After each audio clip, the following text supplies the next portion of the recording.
Salut l'équipe, c'est arrivé très vite, c'est le top 5 crypto safe. On va en parler ce matin. Évidemment, comme d'habitude, gros disclaimer, ça veut pas dire que si ta crypto est pas dedans, c'est que c'est de la merde. Là, j'ai essayé de en sortir 5 qui pour moi sont plutôt intéressantes sur du long terme parce qu'elles ont bien performé et avec des projets qui ont plutôt déroulé qu'autre chose. Donc, on va parler de ça ce matin. On ira évidemment voir BTC dans un premier temps parce qu'il y a plein de choses à dire, forcément. Et j'espère que ça vous plaira. Tout simplement, c'est parti avec un BTC 95 800 $. On a une correction par rapport à hier. On perd 2,6%. Comme d'hab, quand BTC corrige, c'est un peu plus fort sur les arts. On a Ether qui perd 4%. Crypto Clébar, lui, il perd 5%. ADA, il perd 4%. Mais il avait pas mal performé avec l'annonce de TF. On a Sui qui perd 7,5%. 9% pour LTC. 6% de retracement pour Uni, on a même 8% du côté de PP. TAO, lui, il perd 7, allez, quasiment 8%, c'est pareil pour Trump. Pour le coup, 50e, c'est toujours Matic qui perd 5%. Cette petite correction est plutôt intéressante ou pas. L'avenir nous le dira. Les gars, tout d'abord, avant de parler du BTC, n'oubliez pas, aujourd'hui, 14h30, heure française, on a le CPI, le core CPI, le CPI et les chiffres de l'inflation. Donc, on s'attend, le marché s'attend à 2,9%, c'est-à-dire que si on est au-dessus, ça veut dire que c'était pas pricé par le marché, et donc c'est plutôt une mauvaise nouvelle. Si on est en dessous, c'est plutôt une bonne nouvelle pour les marchés. Donc on attend ça de très près, et donc à 14h30 ça risque de swinger, les gars, surtout qu'on est sur support. Le BTC Daily justement, très intéressant. Hier je vous disais qu'on on était en train d'essayer d'attaquer, souvenez-vous au moment où j'enregistrais, on essayait d'attaquer la petite trendline, et je vous ai dit que si on se faisait rejeter, on irait dans le bas. On n'a pas touché très exactement le bas de ce petit falling wedge, mais c'est très intéressant de voir où est-ce qu'on s'est arrêté, puisqu'on avait quand même les supports du range. Et vous voyez, on a même été rejeté par le RSI de cette figure. Donc, on est vraiment toujours dans la compression, tout simplement. On est même allé un peu plus bas que ce que j'imaginais. Il faut aller maintenant sur les petites time frames pour voir exactement où est-ce qu'on est, tout simplement. Hop, BTC, tac. Et vous voyez, on a tenu les trendlines. On a quasiment été chercher le plus bas. Il y avait pas mal de liquidités à aller chercher. On y a été. Pour l'instant, ça tient. Attention, on est aussi rejeté par la neckline justement du W qui avait permis le rebond, qui se situe, hop, à 95 884 $. Donc attention, un petit W, ou pourquoi pas un bear flag malheureusement. Mais on a un petit W sur le RSI qui est plutôt propre, et en général il est plutôt en avance sur le cours. Pardon. Excusez-moi, j'ai dû vous casser les oreilles. Mais en plus, on est sur support, donc ça veut dire aussi que c'est potentiellement un bon moment pour un top 5. Si jamais ça tient, bien évidemment, si on dévisse, ça aurait été un coup d'épée dans l'eau. Mais vous voyez, en tout cas, en plus, on tient parfaitement la trendline sur les clôtures de bougies, hein. C'est vraiment très propre ce qu'on est en train de voir. Donc, à suivre de ce côté-là du BTC, et surtout, attention, aujourd'hui à 14h30, les gars, avant de continuer, n'hésitez pas à nous rejoindre du côté du Telegram. Vous avez les liens aussi du côté de BitGet et de crypto.com. Tout simplement, si vous voulez une carte, c'est plutôt chouette. Donc, les liquidations, attention, parce qu'on a quand même un gros pic qui va jusqu'aux 94 000 $. Tout simplement, si on regarde sur le cours, 94 000 $, ça nous ferait aller chercher quasiment tous les stops, et même retester le milieu de cette mèche. Hop, où est-ce qu'elle est? Non, elle est même jusqu'au 93. Donc ça nous emmènerait à peu près ici. Ouais, c'est le milieu de la mèche, hein. Pour le coup, ce qui est souvent une target qui est utilisée. Moi, j'aimerais surtout qu'on tienne bien la trendline, donc ça arrive pas tout de suite, mais on pourra avoir une mèche des enfers, notamment si les chiffres de l'inflation sont pas bons. Mais la bonne nouvelle, c'est quand même qu'on a aussi pas mal accumulé au nord. Donc un peu partout, ça risque potentiellement de découper. Les fundings, ils sont encore très bas. Et alors, record, je vous le partageais ce matin sur Twitter. N'hésitez pas à me rejoindre là-bas, je vous partage toujours des petites news et des petites infos. Putain, les fundings de Layer, ils sont à 8 à 10%. C'est complètement barjot, j'ai jamais vu ça. Tout simplement, peut-être que c'est encore le cas en direct live. Vous voyez, c'est complètement dingue. Bon, OKX, ça a baissé. Ça a été divisé par 2. Ça veut dire que toutes les 8 heures, vous gagnez 10%. Alors, je suis allé voir la gueule de Layer. Justement, on peut en parler vite fait ce matin. Le problème, les gars, c'est que là, c'est quand même du casse-pipe, hein. C'est même plutôt une bonne zone de short, vu comment on se fait recaler.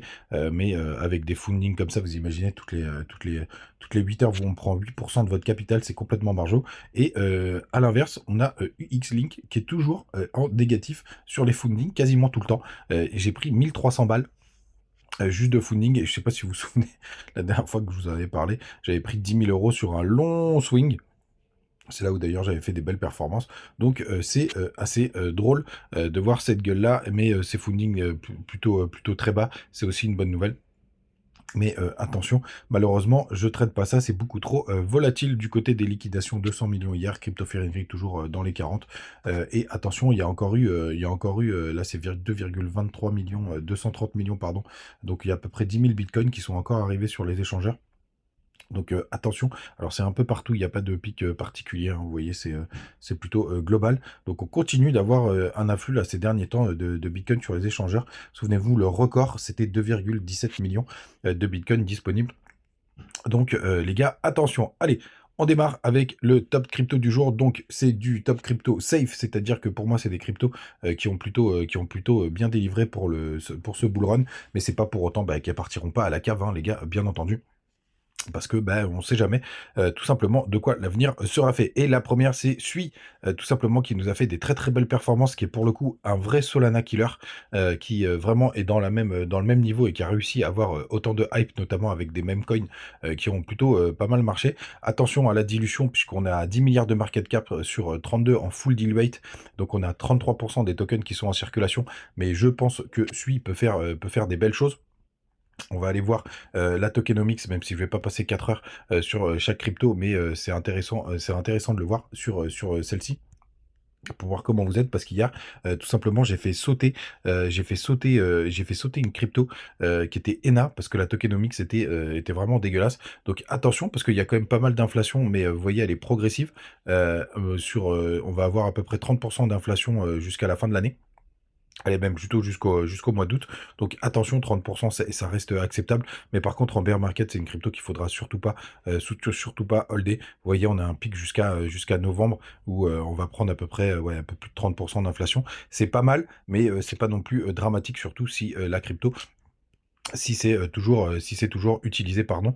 Et on peut regarder sur le graphique, c'est plutôt intéressant la gueule qu'elle a, puisqu'on est revenu, on est venu retester des zones hyper importantes long terme. Je vais vous montrer juste là, hop, en weekly, vous voyez sur cette grosse mèche, on a été chercher les 0,618, mais on voit que ça tient plutôt pas mal. Alors évidemment, si on avait retesté les 1,84, ça aurait été mieux, mais pour l'instant, ça tient très très bien. Mais par contre, on n'a aucun signal de retournement, même en daily. Donc grande méfiance quand même sur cette crypto. La deuxième, c'est une qui a très très bien performé, bien évidemment, c'est TAO qui fonctionne pour le coup très très bien. Et ce que je voulais vous montrer, c'est cette fameuse trendline dont on a parlé d'ailleurs. On a eu un petit fake out hier. Et vous voyez, on se fait rejeter parfaitement.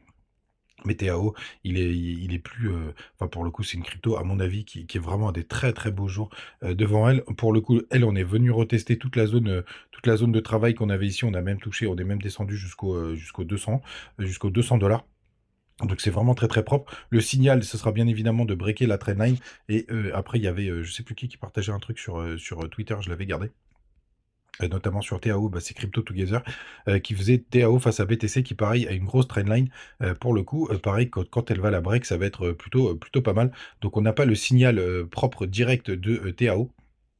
Mais tout simplement, enfin, vous voyez, moi, j'ai construit une position ces derniers temps. Mais pour moi, c'est la deuxième crypto qui devrait quand même nous faire des belles choses si on a une deuxième phase de bull run. Là, l'autre crypto, maintenant, c'est Virtual. Virtual, pourquoi? Parce que c'est les agents AI, et je pense qu'on va avoir une deuxième hype autour des agents AI. Alors, pour le coup, c'est pour fabriquer des agents AI, et c'est pour ça d'ailleurs que je trouve ça beaucoup plus intéressant.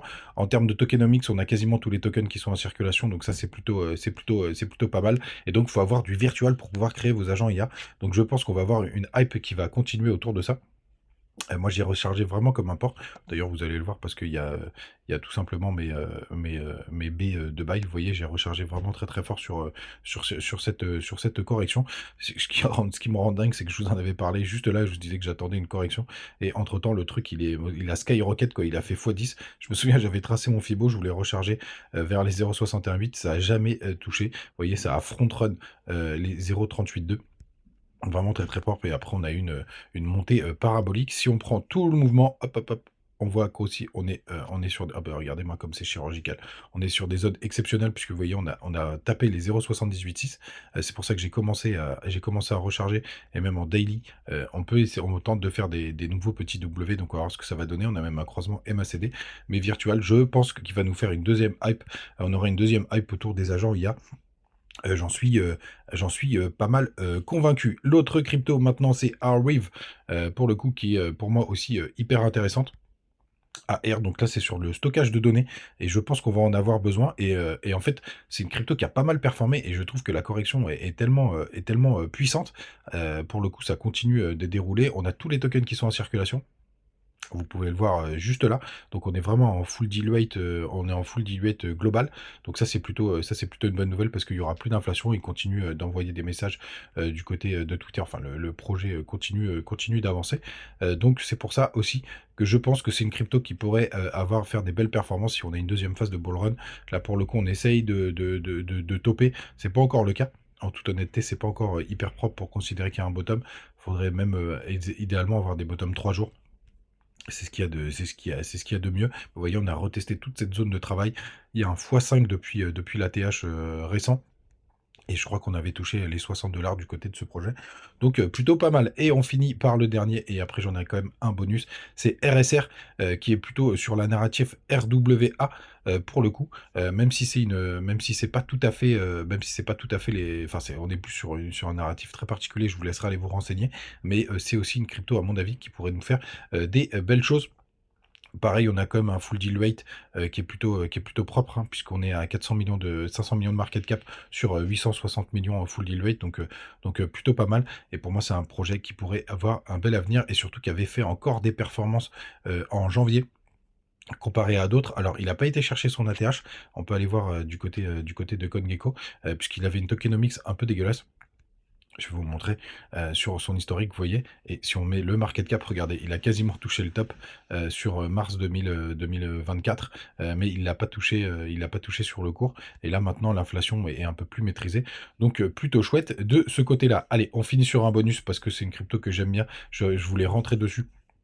Et je l'avais pas fait, et avec cette correction, j'ai pu le faire. C'est Grass, qui est une crypto récente. Alors attention à la tokenomics, parce que pour le coup, elle est un peu dégueulasse, mais je vais vous montrer que pour le moment, ça va plutôt pas mal. Moi, j'ai commencé à rentrer dessus hier, donc on va voir bien évidemment ce que ça va donner, puisque j'ai trouvé que, voilà, pour le coup, le 3 jours commençait à avoir une belle gueule, même si c'est une réintégration un peu pop-up. Donc on voit qu'il y avait quand même des gros volumes au lancement. C'est un peu moins le cas pour le moment, mais voilà, c'est une crypto aussi. Un petit peu bonus que je trouve plutôt chouette. Je vais quand même vous montrer la tokenomics pour que, comme ça, vous oubliez pas de le faire de votre côté, parce que c'est hyper important. Hop, Grass, il est là, hop.